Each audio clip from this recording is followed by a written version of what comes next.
നമ്മൾ കുറച്ച് മുന്നേ പഞ്ചാബ് തുടർച്ചയായിട്ടുള്ള 6ാമത്തെ വിജയം വിജയിച്ച ശേഷമുള്ള ടാക്ടിക്സിൽ നമ്മൾ കൊടുത്തിരുന്ന തമ്പ് ആ കപ്പെടുത്ത് പഞ്ചാബിന് കൊടുത്തേക്കെന്നാണ്.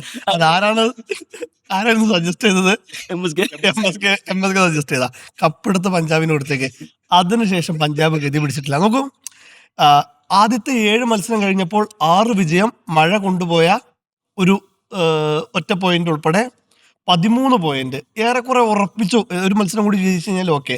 കാരണം 7 മത്സരം കഴിഞ്ഞപ്പോഴേക്ക് IPL ചരിത്രത്തിൽ തന്നെ ആ രീതിയിൽ കുതിപ്പ് നടത്തിയ വേറെ ടീമില്ല തുടക്കത്തില്.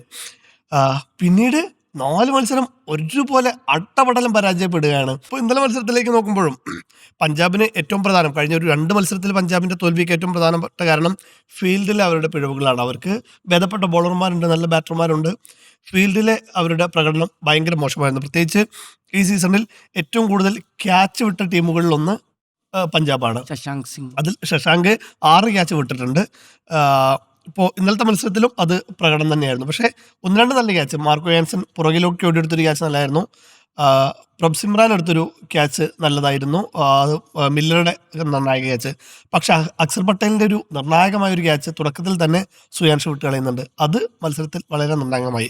ശ്രേയസിന്റെ ക്യാപ്റ്റൻസി വലിയ രീതിയിൽ നല്ല രീതിയിൽ അപ്രിസിയേഷൻ കിട്ടിയ ഒരു സമയമായിരുന്നു.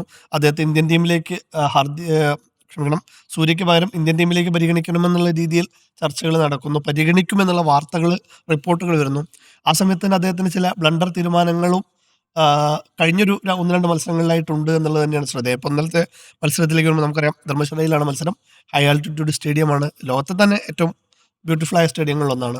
ഇന്നലത്തെ അവിടെ ക്ലൈമറ്റ് എന്ന് പറയുന്നത് 13 ഡിഗ്രി സെൽഷ്യസ് ആണ്.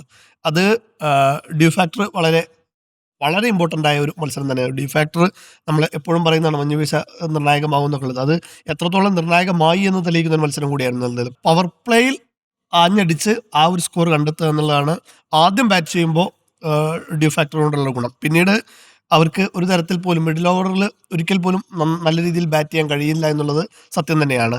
അത് കൃത്യമായിരുന്നു. പവർ പ്ലേയിൽ നല്ല രീതിയിൽ തുടക്കം പ്രിയാൻഷ് ഷാരിയുടെ നല്ലൊരു ഇന്നിങ്സ് അവിടെ വന്നു. അങ്ങനെ 6 ഓവറിൽ 72 റൺസ് അവരടിക്കുന്നു.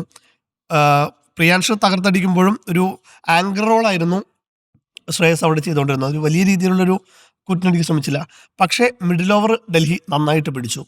മിഡിൽ ഓവർ പിടിച്ച ഡൽഹി അവർ ഒരു അവസാനത്തെ ഒരു 9 ഓവർ എന്ന് പറയുന്നത് വളരെ കുറഞ്ഞ സ്കോർ, 77 റൺസ് മാത്രമാണ് അവസാനത്തെ ഒരു മിഡിൽ ഓവറിലൊരു 9 റൺസ് കൊടുത്തത്. പിന്നീട് വാലറ്റത്ത് ഒരു നല്ലൊരു അടി വന്നതുകൊണ്ടാണ് അവർ സ്കോർ 200 റേക്കിങ്ങിൽ എത്താൻ കഴിഞ്ഞത്.